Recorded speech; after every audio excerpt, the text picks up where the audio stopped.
Today we're looking at section 9.3, doing reflections. We talked about reflections before. We know that that's a mirror image or a flip over a line.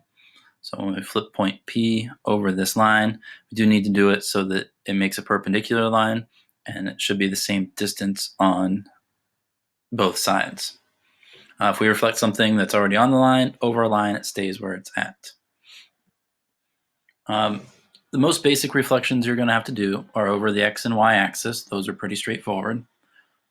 Over the line y equals x, which is a line that goes through the origin and has a slope of 1. So it's this green line here. So anytime they ask you to reflect over that, that's what they're asking. To do that, it's easier just to look at the coordinates and flip them around. So switch x and y. So if the point was -1, 2, your reflected point would become 2, -1. You just switch x and y in your point. If your point was 1, 2, then you switch it and make it 2, 1. You might also have to reflect over the line y equals -x. You want to do the same thing, but you're also going to switch from positive to negative, negative to positive on both points. So if they ask you to reflect over the line y equals -x, it's a line with a slope of -1 going through the origin. And once again, you switch x and y in the point.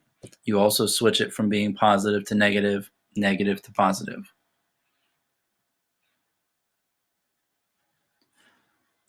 Two other ones you might come across is if they ask you to reflect over a line like y equals 3, that's just a horizontal line at 3, so just count how far above or below you are, and then your reflection will be that same distance on the other side of the line. Same thing if it's x equals some number like x equals 3, that's a vertical line at 3. All reflections are isometries, so all the lengths and angle measures will stay the same. So looking at a couple of examples. This first one asks us to reflect our shape here over the y-axis, so we're reflecting over this. We just want to count and see how far we are to the left and put those same points on that same distance away on the right. So V looks like it's at -9, so if we're 9 spaces away, that would then be 9 spaces to the right. Same thing with U.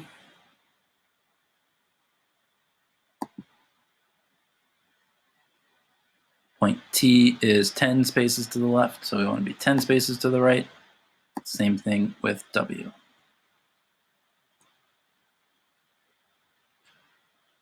Across the x-axis, same idea, but now we're counting from how far we are below, and we put our point the same unit above. So this was 3 below, so it needs to be 3 above.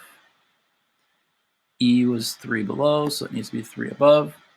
And then G was 9 below, so it needs to be 9 above.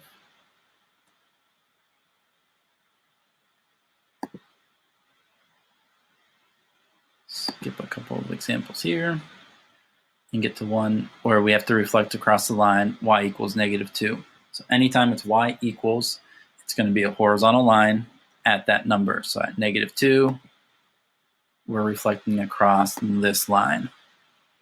So we just want to count how far our points are below that and put that same space above that.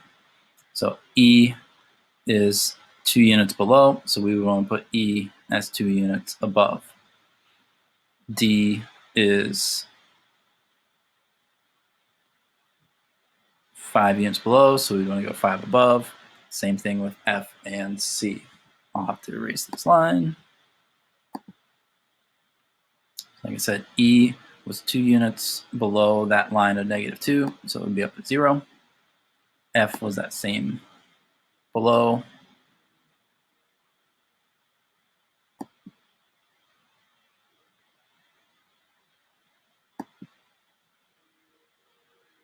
Just don't fall into the habit of reflecting just over the X and Y axis. We are reflecting over this line here.